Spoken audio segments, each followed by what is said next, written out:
सहायक शिक्षा विकास पदाधिकारी की, जिसका नोटिफिकेशन आउट हो चुका है, जिसमें टोटल पोस्ट की संख्या बताई गई है वह 935 बताई गई है। यह बीपीएससी के द्वारा भर्ती निकाला गया है, जिसका नाम आपको पहले ही बतला दिए हैं, सहायक शिक्षा विकास पदाधिकारी, जिसमें टोटल पोस्ट की संख्या है 935। इसके लिए जो वेतनमान है वह लेवल 5 का है, और आपका बेसिक पे 29,200 रुपया है। योग्यता की बात करते हैं तो मान्यता प्राप्त विश्वविद्यालय से आपको स्नातक या उसके समकक्ष डिग्री होनी चाहिए। मान के चलिए कि कोई अपेयरिंग में है तो वह आवेदन की लास्ट तिथि तक उसका डिग्री आपको हाथ में होनी चाहिए, यानी कि उसका रिजल्ट आपको आ जाना चाहिए। उम्र सीमा की बात करें तो 1 अगस्त 2025 तक आपका न्यूनतम जो एज है वह सभी कैटेगरी के लिए 21 वर्ष रखा गया है। और अधिकतम एज की बात करें तो जनरल कैटेगरी के मेल जो कैंडिडेट हैं उनके लिए 37 वर्ष, और बीसी के मेल और फीमेल, ईबीसी के मेल और फीमेल, और जनरल कैटेगरी के फीमेल, इन सब के लिए जो अधिकतम उम्र है वह 40 वर्ष है। एससी एसटी के मेल और फीमेल की 42 वर्ष। आवेदन इसके लिए प्रारंभ होगा 27 अगस्त 2025 से, और इसके लिए अंतिम जो तिथि रखी गई है वह 26 सितंबर 2025 रखा गया है। इसके लिए आपको फॉर्म फीस 100 रुपया पेड करना होगा सभी कैंडिडेट के लिए। सीट की बात करते हैं तो इसमें यूआर कैंडिडेट के लिए 374 पोस्ट है, ईडब्ल्यूएस के लिए 93 पोस्ट, अनुसूचित जाति के लिए 150, अनुसूचित जनजाति के लिए 10, अत्यंत पिछड़ा वर्ग के लिए 168, पिछड़ा वर्ग के लिए 112, और पिछड़ा वर्ग की महिलाओं के लिए 28।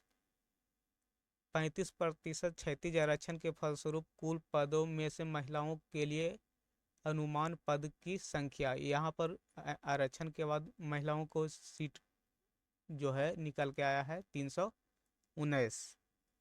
19 सीट जो है वह स्वतंत्रता सेनानी जो हैं उनके जो पोता पोती नाती नतनी हैं उनके लिए आरक्षित है। और इधर है जो दिव्यांग कैटेगरी के बच्चे हैं उनके लिए आरक्षित है। यानी कि टोटल पोस्ट तो 935 है, इसी में से इधर निकल रहा है 319, इधर निकल रहा है 19, और ये निकल रहा है दिव्यांग कोटि के लिए। यानी कि पोस्ट की संख्या कितना है 935। इसमें बतलाया जा रहा है कि ये रिक्ति की संख्या आगे घट बढ़ सकती है, यानी कि ये इसमें फिक्स नहीं है कि 935 है, आगे बढ़ा भी सकता है, अपना हिसाब से बीपीएससी करेगा।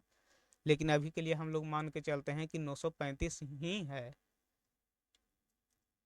इसका चयन प्रक्रिया देखें तो इसमें सिर्फ एक लिखित परीक्षा होगा जो कि ऑब्जेक्टिव नेचर का होगा।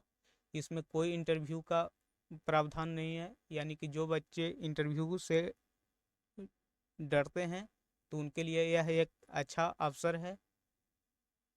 इसमें जो लिखित परीक्षा है उसमें 3 कैटेगरी में बांटा गया है। पहला है समान भाषा। समान भाषा में आपको 2 विषय पूछे जाएंगे, अंग्रेजी और हिंदी। अंग्रेजी 30 अंक का रहेगा और हिंदी 70 अंक का। टोटल जो है इससे 100 प्रश्न रहेंगे। आपको इसके लिए 2 घंटा का समय मिलेगा, और टोटल मार्क्स की बात करें तो 100 मार्क्स का होगा। यह सिर्फ क्वालिफाइंग नेचर का होगा, यानी कि आपको इसमें सिर्फ क्वालिफाई करना है, 30% कम से कम लाना है दोनों में। तो मान के चलिए कि 30 अंक है, इसमें 30%, यानी कि 9 अंक इसमें लाना है, 70 का 30% यानी कि 21 अंक इसमें लाना है। जो मेरिट बनेगा वह 2 और 3 से बनेगा, यानी कि समान अध्ययन और जनरल एप्टीट्यूड। समान अध्ययन में आपको साइंस और जीके रहेंगे। यह भी वस्तुनिष्ठ यानी ऑब्जेक्टिव रहेगा। 100 क्वेश्चन रहेंगे और 100 मार्क के रहेंगे। 2 घंटा इसके लिए भी समय मिलेगा, यानी कि एक क्वेश्चन 1 मार्क का यहाँ पर है। जनरल एप्टीट्यूड यानी कि मैथ और रीजनिंग की बात करें तो यह भी ऑब्जेक्टिव रहेगा। 100 क्वेश्चन आपके पास रहेंगे, 100 मार्क्स का रहेंगे। इसके लिए भी आपको 2 घंटा का समय मिलेगा, यानी कि टोटल देखें तो 6 घंटा का आपका एग्ज़ाम होगा। इसमें 1/3 का निगेटिव मार्किंग भी रहेगा, यानी कि जब आप 3 क्वेश्चन गलत कर दीजिएगा तो आपको एक जो सही किए थे उसका मार्क्स आपको काट लिए जाएंगे पेनल्टी के रूप में। अब आगे बढ़ते हैं तो इसका सिलेबस की बात करें तो इसमें सामान्य भाषा में अंग्रेजी और हिंदी के प्रश्न पूछे जाएंगे। समान अध्ययन यानी कि जीके और जीएस वाला में तो इसमें आप वीडियो पॉज करके आप इसको पढ़ सकते हैं। समान योग्यता यानी कि जनरल एप्टीट्यूड में इसको आप पढ़ लीजिएगा। लिखित परीक्षा के उपरांत आपका रिजल्ट आएगा। रिजल्ट के बाद आपको दस्तावेज सत्यापन के लिए बुलाया जाएगा और जो अंतिम मेगा सूची है फाइनल मेरिट वह लिखित परीक्षा के अंकों के आधार पर ही तैयार होगा, जो कि इसमें हम बतलाएं कि जो 2 और 3 यानी कि सामान्य अध्ययन और जनरल एप्टीट्यूड इसी का मार्क्स के आधार पर आपको फाइनल मेरिट बनेगा। ये तो सिर्फ क्वालिफाइंग नेचर का होगा। भाषा वाला अंग्रेजी और हिंदी इसमें सिर्फ क्वालिफाई करना है बस। अब आरक्षण को जो दावा करते हैं तो उनके लिए हम बतला दें कि जो आरक्षण उन्हीं को मिलेगा जो कि बिहार के मूल निवासी हैं। जो अदर स्टेट के हैं उनको लिए आरक्षण का लाभ नहीं मिलेगा, वह अपना जनरल कैटेगरी से फाइट करेंगे। आवेदन में करने से पहले आपको अनुसूचित जाति और अनुसूचित जनजाति के उम्मीदवार के लिए जाति प्रमाण पत्र होना चाहिए और निवास प्रमाण पत्र होना चाहिए। और पिछड़ा वर्ग और अत्यंत पिछड़ा वर्ग के उम्मीदवार के लिए क्रीमी लेयर रहित प्रमाण पत्र आपको होना चाहिए, जो कि आप राजस्व अधिकारी से मिनिमम निकलवा सकते हैं, यानी कि इससे नीचे का मान नहीं होगा। कम से कम आपको राजस्व अधिकारी से निकला हुआ होना चाहिए।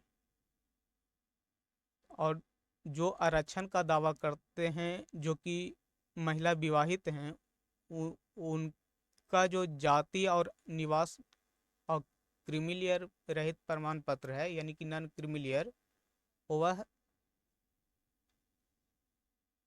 पिता के नाम से होना चाहिए, न कि पति के नाम से होना चाहिए। यानी कि वो लोग जिनको शादी ब्याह हो चुका है वह जब अपना जाति निवास और ओबीसी बनवाएंगे, एनसीएल बनवाएंगे, तो वह अपना पिता के नाम और पते पर बनवाएंगे, न कि उनके पति के नाम पर।